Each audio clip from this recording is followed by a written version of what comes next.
Yo, magandang araw mga kap, kamusta kayong lahat?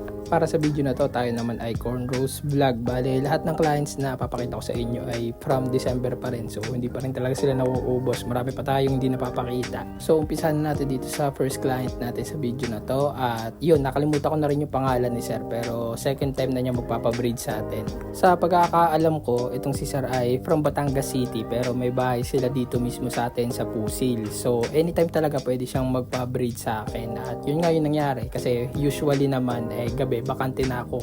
Itong session namin to naganap to around 9 PM na kasi natatandaan ko nasa labas ako na mga 8 PM nung nagchat si Sir kung pwede ba daw magpa-breed. So yun, in-schedule ko siya ng isang oras, bigyan ko ng isang oras bago ako makauwi. So yun, ito na yung nagresulta ng gawa natin. Nung first time nagpa-breed sa atin si Sir, ang pinagawa niya sa atin ay 2 rows lang. So this time naman, ang gusto naman daw niya subukan ay 4 na rows. Bale, kayo naman bilang client, kayo yung masusunod sa mga braids na gusto niyo ipagawa. So ito na yung nagresulta. Dito naman tayo sa second client natin sa video na to. Ito nga pala itsura ng buhok ni client bago natin i-braids. Sakto lang naman yung haba ng buhok ni client. At ang ipapagawa niya sa atin dito ay detailed cornrows. Hindi siya yung normal na cornrows lang. Hindi siya classic. Para dito sa second client natin, siya nga pala si Sir Lawrence. At yun, student siya from NU Lipa. At itong braids na to ay ginamit niya sa kanilang Christmas party. Mapapansin nyo, parang nag-iwan tayo ng konting bangs. Kasi yun, request yan ni client. Kasi ipapaline up daw niya yun. Nakikita ko rin siya sa online. Pero ako naman kasi hindi naman ako barbero, pero kaya-kaya ng gawa niya ng mga barbero ng paraan. Ito nga pala yung final result ng gawa natin sa kanya after niya pagupitan yung bangs. At yun, napakaangas din talaga. Marami rin nagtatanong sa akin ng mga clients kung yung sa presyo ba natin ay kasama na yung gupit. Actually, gusto ko naman talaga isama kaso hindi ko pa siya natututunan. Sabi ko nga sa inyo, marami pa akong gustong magawa, marami pa akong skill na gusto ma-acquire. At yun, parang wala rin ako sa focus, hindi ko rin sila kaya pagsabay-sabayin. At yun, hopefully naman this 2026 ay matupad ko na yung pangarap ko. Gusto ko rin kasi matuto maggupit. Gusto ko magkaroon ng mentor sa paggugupit at hindi ko alam kung paano mangyayari yun.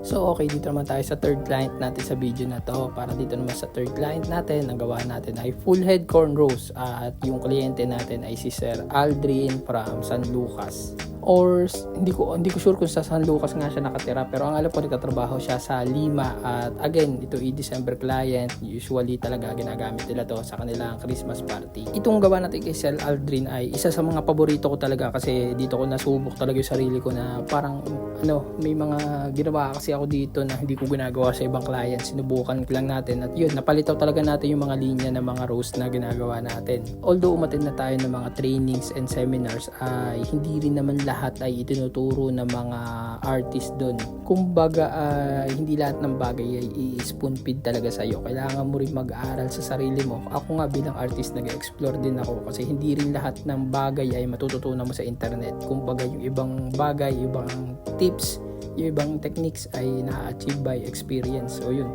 practice lang ng practice. Pero syempre, pag sinabi naman natin practice lang ng practice, hindi naman ibig sabihin sa kliyente ka magpa-practice. Kumbaga, ako, kita nyo naman yung bawat resulta ng pinopost natin, yun talaga yung nagiging resulta ng gawa natin. Nagiging maganda naman. So far naman, wala tayong nare-receive na complaint or back job pagdating sa mga braids client natin. Kasi syempre, bago natin palabasin dito sa shop, minimake sure talaga natin na maganda yung naging resulta ng gawa natin. Kasi para sa akin, paglabas ng client sa public, bit-bit na rin nila yung pangalan natin. So gusto natin mabigyan ng magandang impression yung ibang tao.